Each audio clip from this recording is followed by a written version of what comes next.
আমি তোমাদেরকে চা কফিতে খাওয়ার জন্যে একটা স্ন্যাক্সের রেসিপি দেখাবো।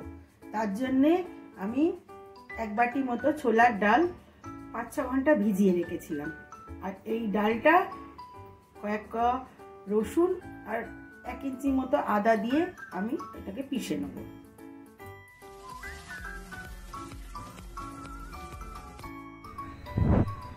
মশলা কিচেনে তোমাদের ওয়েলকাম জানাচ্ছি। ডালটা আমি যতটা সম্ভব জল কম দিয়ে পিষে নিয়েছি, ওপর থেকে কিছু গোটা ডালও দিয়েছি। এইবার পরিমাণ মতো নুন দেবো,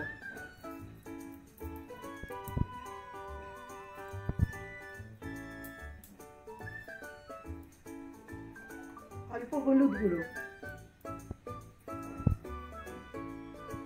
লঙ্কা গুঁড়ো,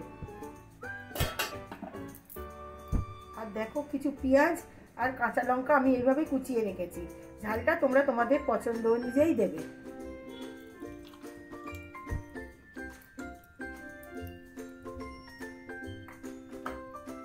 এবার এটাকে আমি ভালো করে মেখে নেব। দেখো এটা আমার মাখা হয়ে গেছে ভালো করে। এবার এই বড়াগুলোকে আমি ভাজবো। আমি কিভাবে ভাজছি তোমরা দেখো। প্রথমে এগুলোকে গোল গোল করে দেবো।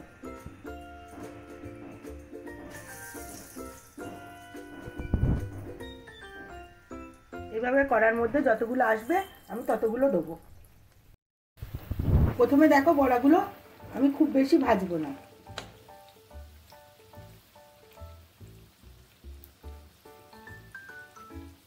এবার এগুলোকে আমি তুলে নেব। এর থেকে বেশি এগুলোকে ভাজবো না,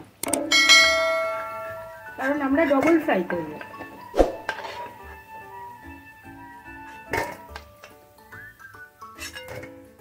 আমি বাকি বড়াগুলোও ভেজে নেব।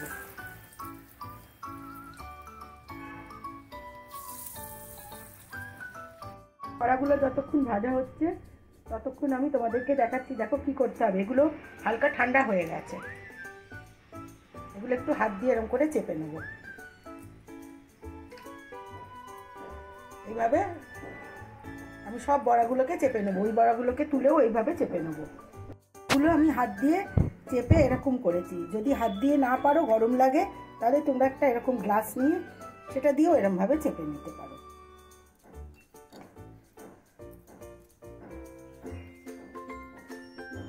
সব বড়াগুলো আমার এইভাবে হাত দিয়ে চেপে নেওয়া হয়ে গেছে। এবার আমি এটা মিডিয়াম আঁচে ভাজবো।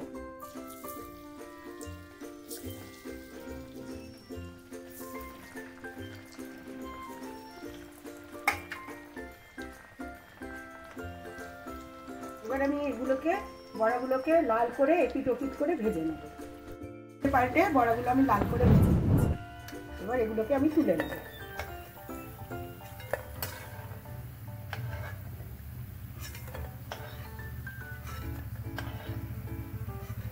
এইভাবে আমি বাকি বড়াগুলোও ভেজে নেব।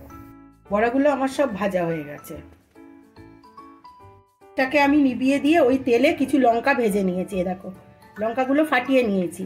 সেই লঙ্কাগুলো একটু নুন দিয়ে এভাবে মাখিয়ে নিয়েছি।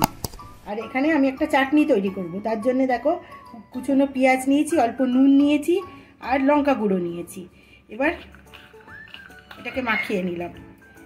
এবার এর মধ্যে, এটা আমার চ্যানেলে দেওয়া আছে, খেজুর গুড় আর তেঁতুলের চাটনি, সেটা আমি এটা অল্প করে এতে দেবো।